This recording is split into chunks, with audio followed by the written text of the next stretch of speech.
sem ser por intermédio de Cristo. Em Atos 4:12, estava os apóstolos em um debate ferrenho com os líderes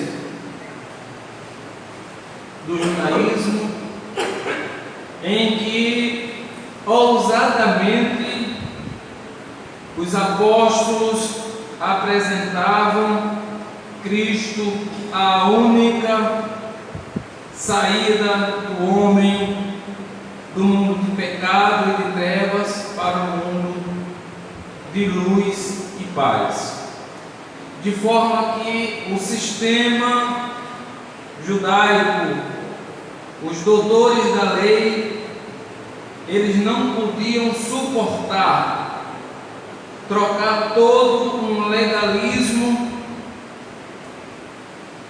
por um fardo tão leve e tão sublime que era Cristo.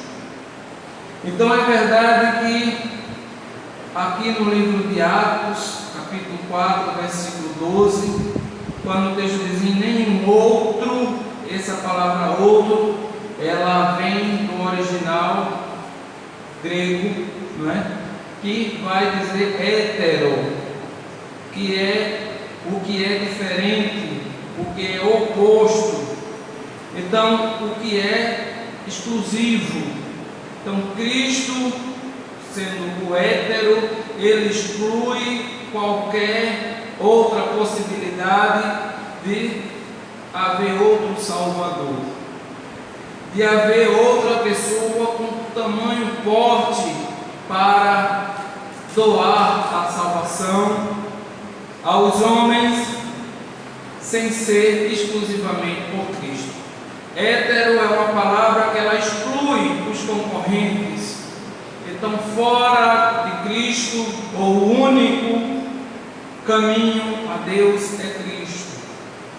E na leitura em que fizemos aqui em João 3,16, vem de um contexto onde Jesus explica a Nicodemos uma realidade que não se poderia entender se não tivesse com o coração aberto para tal. E a verdade que Jesus traz para Nicodemos é mostrando que um ato sublime de Deus é dar, é entregar, não é? Dentro desse contexto de abrangência, fica a ideia, a pergunta: como obteremos a salvação? Eu escolhi para meditarmos nesta noite um tema que é de uma extrema importância para nós hoje: a abrangência universal da salvação.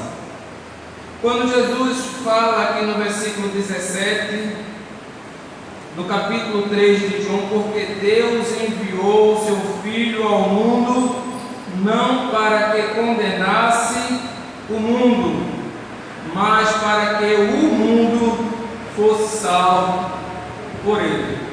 Então vemos claramente, irmão, que essa palavra mundo, ela emprega em si mesma a totalidade dos seres humanos. Onde houver uma pessoa viva com o coração batendo, essa pessoa foi amada por Deus.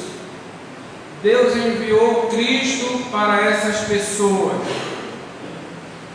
A salvação em Jesus Cristo é a abrangência universal, pois os que aceitarem em todo tempo e lugar serão salvos pela graça de Deus.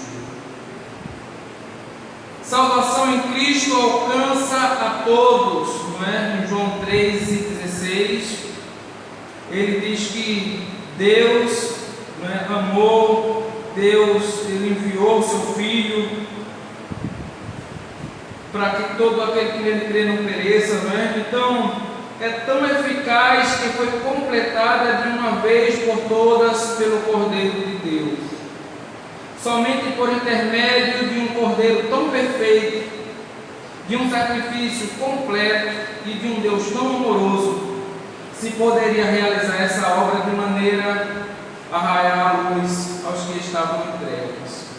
Então você vê, meus amados irmãos, que a salvação ela está em Cristo e ela passa-se a ser oferecida a todos.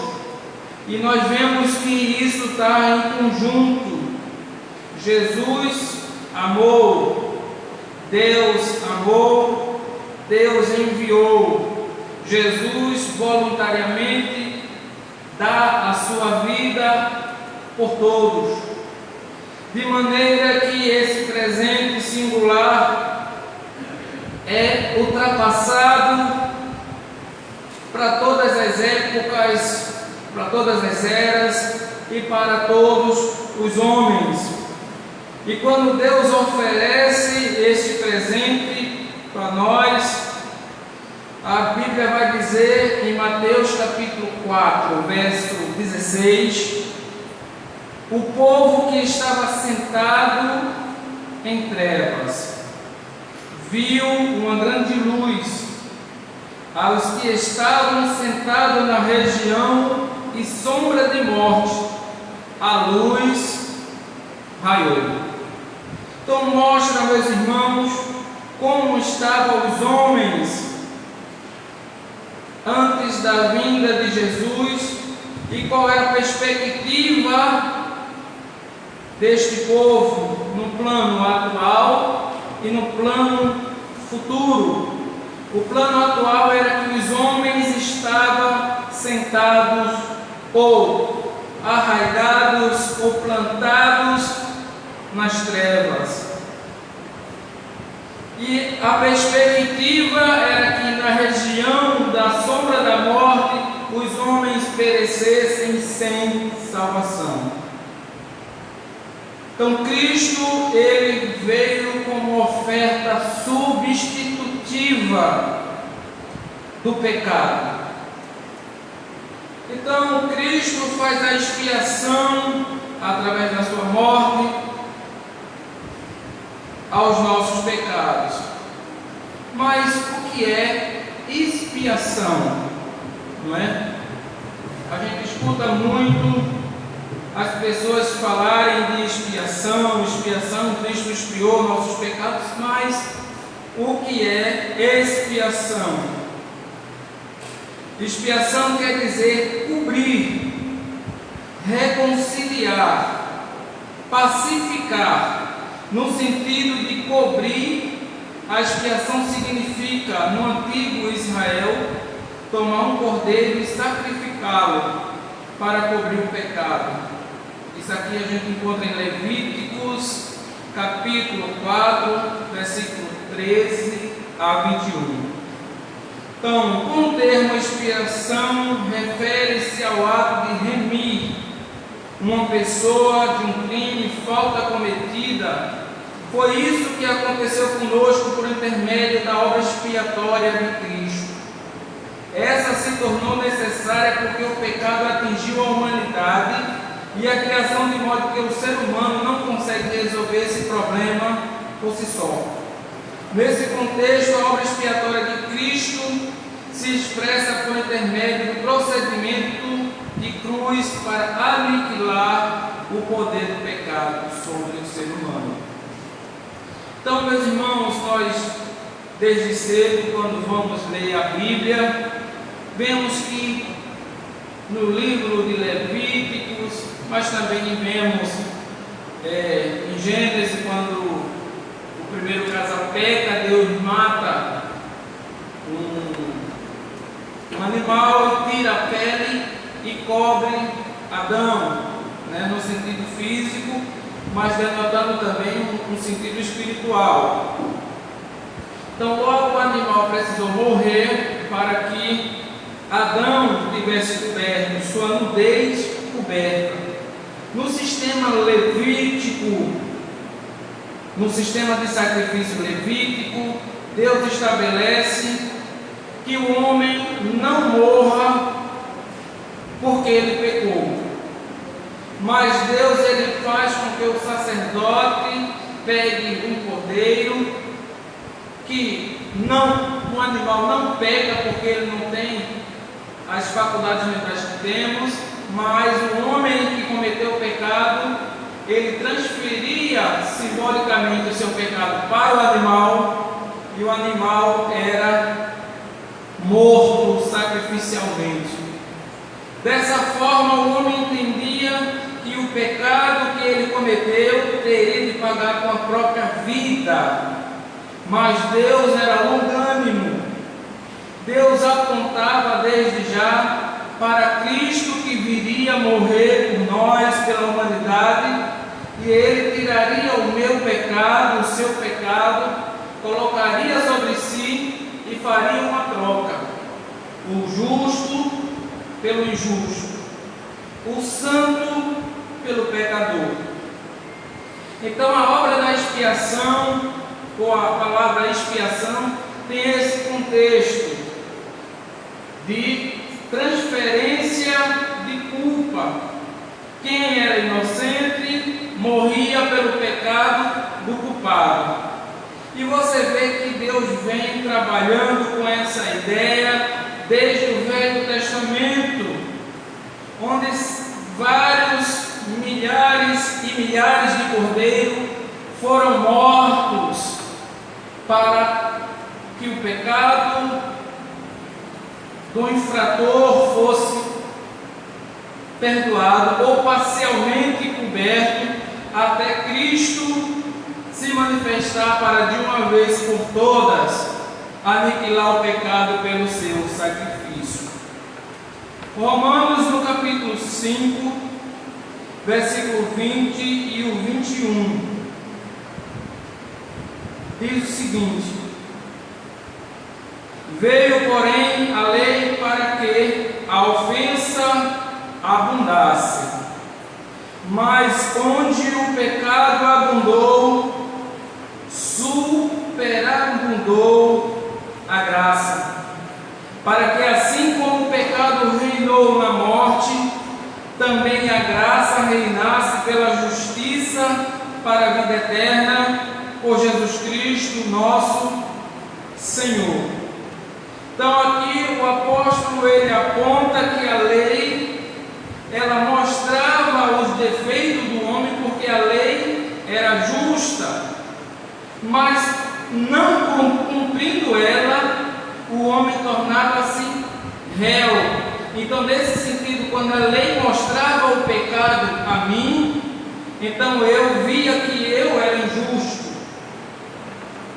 A Bíblia também vai dizer aqui uma palavra do apóstolo, era que a lei, ela mostrou que eu era abundante nas minhas transgressões, e que o pecado ele entrou na minha natureza de uma forma que ele me distanciou de Deus. O pecado ele entra na raça humana e ele faz uma separação eterna de Deus e os homens. E essa lacuna precisava ser preenchida por alguém que fizesse a reconciliação.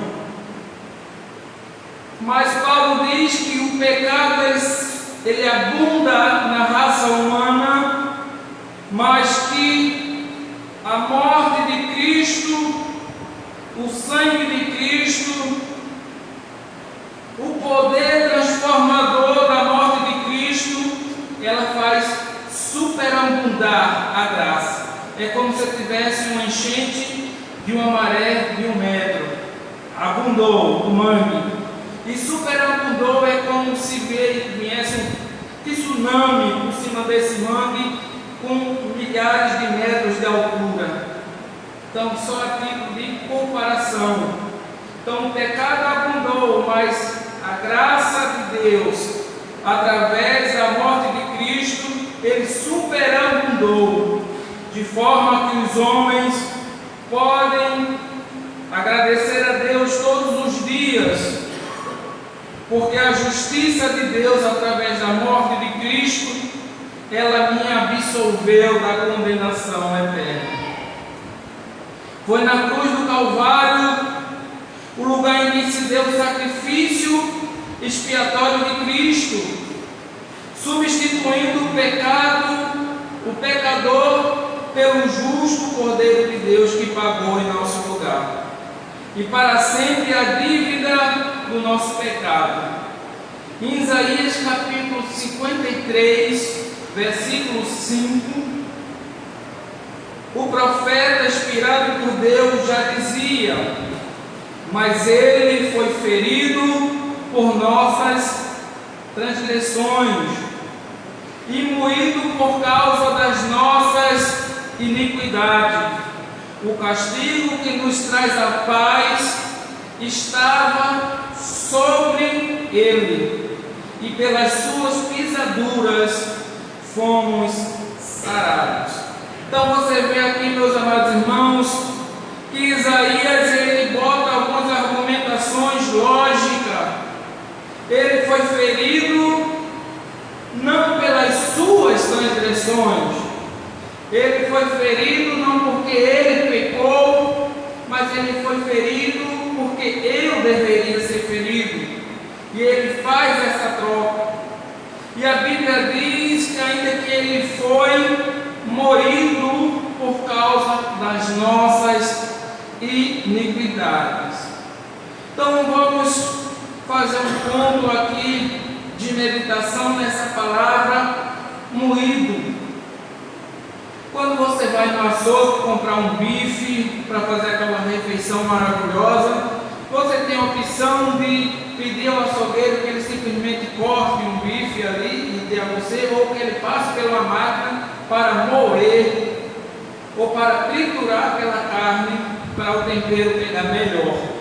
Então, dentro desse sentido simples, nós temos a ideia de que Cristo não só foi apenas açoitado, mas ele foi moído em todas as partes do seu corpo, na sua alma, na sua mente, no seu equilíbrio, na sua estrutura humana, na sua estrutura espiritual. Ele foi moído, ele foi trucidado por nós. Mas também Isaías diz que nele, sobre Cristo, sobre esse castigo atroz que era por minha causa, por sua causa, ele trazia também nessa troca, ele estava pegando o nosso tormento e estava trocando por paz. E a nossa paz estava no seu sofrimento. E pelas suas pisaduras, o homem doente, o homem caído, o homem enfermo pelo pecado, a Bíblia diz, aqui em Isaías 53, verso 5, que ele não foi parcialmente curado. A Bíblia não faz alusão que esse homem foi posto paliativo, mas Isaías é categórico, usado por Deus, e ele diz: pelas suas pisaduras nós fomos sarados. Quem estava doente pelo pecado agora ficou sã. O que era imperfeito tornou-se perfeito. Agora, meus amados irmãos, vamos ver a necessidade da expiação perante o mundo caído. O pecado não somente atingiu um ser humano, mas ele espalhou-se de uma forma que todos os homens foram infectados pelo pecado. Toda criatura ela foi ferida mortalmente pelo vírus do pecado. E o pecado, na verdade, também ele é tão sério que até toda a criação de Deus foi atingida, inclusive a terra, os animais, as estrelas, o clima, tudo foi afetado pelo pecado. O homem tinha este problema e não sabia como resolvê-lo. O homem, pelos seus méritos, não poderia resolvê-los. Mas, irmãos, algumas pessoas dizem que, por alguns motivos que elas fazem de inventar caminhos para si, por meditações, mosteiros, ela consegue se afastar do pecado. Ou ela consegue viver uma vida santa sem precisar de Cristo. Mas vamos ver o que a Bíblia diz em Romanos 3 e o versículo 23. Porque todos pecaram e destituídos estão da glória de Deus. Quem pecou? Todos pecaram. Então não existia nesse contexto ninguém imune a esta praga do pecado. Salmos 14, versículo 3. Salmos 14, verso 3, diz o seguinte: desviaram-se todos e juntamente se fizeram imundos. Não há quem faça o bem, não há um sequer. Salmos 14, verso 3. Eclesiastes, no capítulo 7, versículo 20. Na verdade, que não há homem justo sobre a terra, que faça o bem e nunca peque. Então você vê, meus amados irmãos, que o pecado ele adentrou a raça humana de forma que todos foram afetados indistintamente, tanto judeus como grego, americano, brasileiro, inglês, todos estão sob o poder escravizador do pecado, até que os homens decidam abraçar o presente de Deus, chamado Cristo. O problema do pecado é tão sério e a sua abrangência é tão grande que a Bíblia mostra que ele faz separação entre o pecador e Deus, impedindo que as pessoas sejam salvas da ira divina. Em Isaías 59, versículo 2, nós vemos aqui o profeta mostrando o que separa o homem de Deus. Qual o motivo de Deus virar as costas para determinado indivíduo, ou determinado povo, ou determinada nação, quando praticam essas coisas? Mas as vossas iniquidades fazem separação entre vós e o vosso Deus, e os vossos pecados encobrem o seu rosto de vós, para que não vos ouça. Então, denota aqui, meus amados irmãos, que o pecado é sério. O pecado da raça humana, ela ofende a Deus, denigre a imagem de um Deus santo e puro. Hebreus capítulo 10, do versículo 26 a 27, a Bíblia diz o seguinte: porque se pecarmos voluntariamente, depois de termos recebido o conhecimento da verdade, já não resta mais sacrifício pelos pecados. Então você vê aqui a seriedade do pecado, não é? Então a Bíblia diz, ainda no verso 27 de Hebreus 26, 27, do verso 26, do verso 27, uma certa expectação horrível de juízo e ardor de fogo que há de devorar os adversários. Assim também a natureza foi afetada pelo pecado, fazendo a terra sofrer com graves consequências naturais. Então, hoje em dia, meus amados irmãos, nós vemos a consequência do pecado, porque muitas vezes em estados aqui do nosso Brasil, onde era para fazer sol, está fazendo caindo granizo, aonde era para fazer frio, está fazendo calor, de forma que o clima ele está à solta, ninguém conhece mais as estações. Isso foi porque a natureza pecou? Não, isso foi causa do homem. O pecado do homem alterou as coisas naturais de Deus. Assim também a natureza, o sistema ambiental, a poluição e tantas outras coisas foram destruídos por causa da ganância do homem. Vamos ver o que diz Romanos capítulo 8, versículo 22. Porque sabemos que toda a criação geme e está juntamente com dores de parto até agora. O apóstolo Paulo, ele falando aos Romanos capítulo 8, versículo 22, porque ele fala que toda a criação, e a palavra aqui em destaque é toda a criação, não foi só os homens, mas toda a criação. Isso inclui todos os reinos, vegetais, plantais, moneras e outros reinos. As órbitas foram afetados pelo pecado.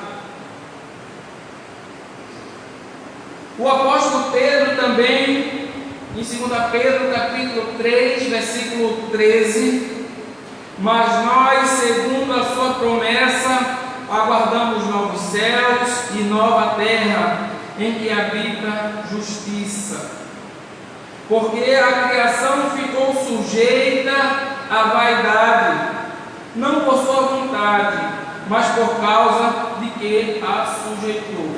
Então, com a queda do homem, meus amados irmãos, também leva consigo toda uma criação perfeita e harmônica de Deus. Em Romanos 8, capítulo 20 e 21, na esperança de que também a mesma criatura será libertada da servidão, da corrupção para a liberdade e glória dos filhos de Deus. Então vamos agora meditar, meus amados irmãos, que está mergulhado o mundo no caos, a criação está mergulhada no caos. Agora Cristo surge no panorama ou no horizonte dos homens perdidos. Temos de entender a expiação de Cristo dentro desse contexto. Os sacrifícios do Antigo Testamento apontavam para a obra expiatória de Cristo, em que uma vítima inocente morreria pelo verdadeiro culpado, a fim de remir. E essa palavra remir a gente viu que é cobrir, é pagar o preço de quem ofendeu, é de dar uma justificativa a Deus pelo pecado cometido por alguém. Enquanto os sacrifícios do Antigo Testamento apenas minimizavam a situação do pecador, a obra expiatória de Cristo resolve de uma vez por toda o grave problema da humanidade.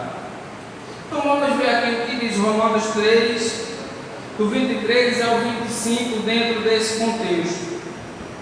Porque todos pecaram e destituídos estão da glória de Deus, sendo justificado gratuitamente pela sua graça, pela redenção do que há em Cristo, o qual Deus propôs para propiciação pela fé no seu sangue, para demonstrar sua justiça pela remissão dos pecados dantes cometidos sobre a paciência de Deus.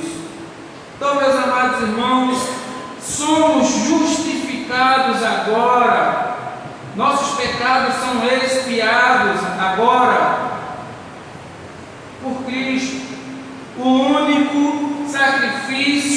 aceitável a Deus é Cristo. Sem Cristo nós não temos condições de nos portarmos diante de Deus por mérito próprio. Agora vamos ver, meus amados irmãos, o alcance da obra expiatória de Cristo. Em primeiro ponto, temos de entender que o homem ele está impossibilitado de resolver essa questão. Toda tentativa do homem de manter-se puro, sem pecado e por esforço próprio fracassou. Nesse sentido, o sistema de sacrifício foi apenas um vislumbre do que viria por intermédio da morte vicária de Cristo. As Escrituras mostram que a lei é incapaz de justificar o homem diante de Deus.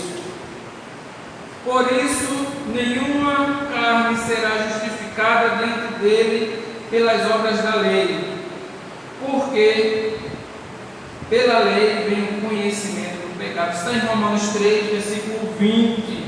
Então, meus amados irmãos, nesse contexto, vemos que a substituição do pecado do homem, ela foi jogada nos ombros de Cristo. E Cristo, como aqueles cordeiros do Velho Testamento, ele era o inocente, ele era a parte que não tinha culpa, mas ele jogou sobre si essa responsabilidade e sabia que ele teria de pagar com seu próprio sangue ou com a sua própria vida. Vamos ver aqui o que diz no livro de Colossenses, capítulo 2, versículos 16 e 17. Portanto, ninguém o julgue pelo comer ou pelo beber, ou por causa de dias de festas, ou de lua nova, ou de sábados, que são as sombra das coisas futuras, mas o corpo é de Cristo. Então vemos nesse sentido aqui, meus amados irmãos, que a Bíblia, em muitas coisas que aconteceram no sistema levítico, como a proibição de comidas, de bebidas, ela em si só denotava coisas futuras, coisas eternas que aconteceria na pessoa de Cristo. Cristo, ele tomou o meu lugar. A expiação aponta para o grande amor de Cristo para o pecador. Nosso Senhor supriu a necessidade de reconciliação do ser humano com o Pai de amor. Então, lemos aqui em Atos 4,12 que Cristo é o único mediador. Porque Cristo é o único mediador. Porque somente Ele tinha as prerrogativas exigidas por Deus para ser o substituto do homem caído. Nenhuma outra criatura, nenhum outro homem pode ser o substituto do seu semelhante, haja vista que ele nasceu sob o pecado, haja vista que ele é mortal, haja vista que ele carrega em si a maldade desde o ventre da sua mãe e está sujeito à lei do pecado. Então toda a necessidade que o homem tem de se auto-justificar diante de Deus ou procurar ser o solucionador desta causa se torna vã. Mas, meus amados irmãos, a hora é chegada, não é? E eu quero finalizar essa mensagem agradecendo a Deus pelo alcance da morte vicária de Cristo. Que Cristo, ele se compadeceu de mim. Cristo, ele se compadeceu de cada um dos irmãos. E é verdade que se eu perguntasse aqui a cada um dos irmãos e perguntasse uma forma sincera, não é? Como Cristo lhe encontrou, onde você estava mergulhado, qual pecado dominava sobre sua vida e qual lei regia a minha e a sua vida antes que Cristo entrasse no nosso panorama. É verdade, meus amados irmãos, que ficaríamos envergonhados se comparássemos o hoje com o que nós éramos, porque hoje recebemos a luz de Cristo, recebemos o conhecimento da palavra de Deus, e através desse conhecimento nós não vamos pecar voluntariamente, mas vamos agradecer a Deus pelo grande livramento.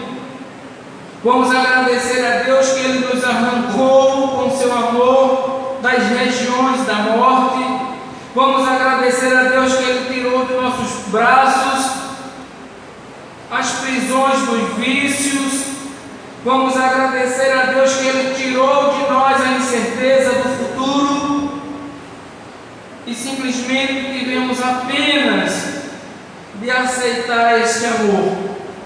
Tivemos apenas de nos entregar de corpo e alma, reconhecendo que Cristo substituiu a minha culpa na cruz do Calvário e Ele me deu paz. Ele me deu vida e Ele me dá esperança.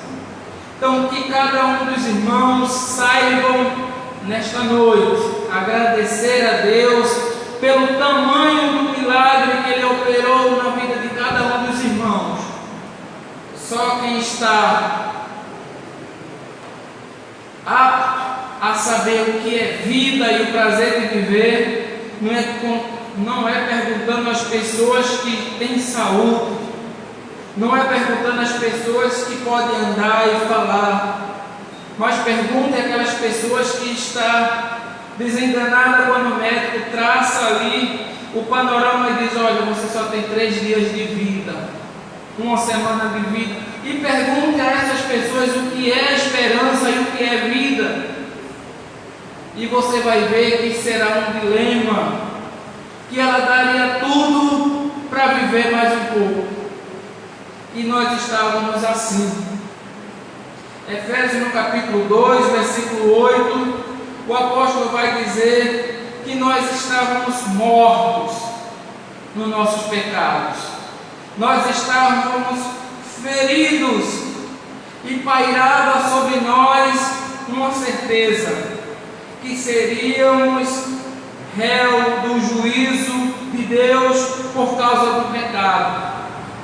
Mas também o texto vai dizer que Deus, que é muito bom, Deus que é maravilhoso, Deus que é bondoso, Deus que tira a destruição dos homens, oferece-lhe a mão dando Cristo. Ele nos arranca deste mundo e nos coloca sentado em regiões celestiais. Então, que nessa noite, meus amados irmãos, nos fortaleçamos nesse amor, nos fortaleçamos na pessoa bendita de Jesus, a sua auto-entrega, a sua salvação, e nos confortemos também no grande amor do nosso Deus. Então, que essa noite tudo isso seja colocado em cada um de nós, e a certeza que, por mais que nos esforcemos, poderíamos um dia pagar a Deus por essa dádiva. Que Deus abençoe os irmãos.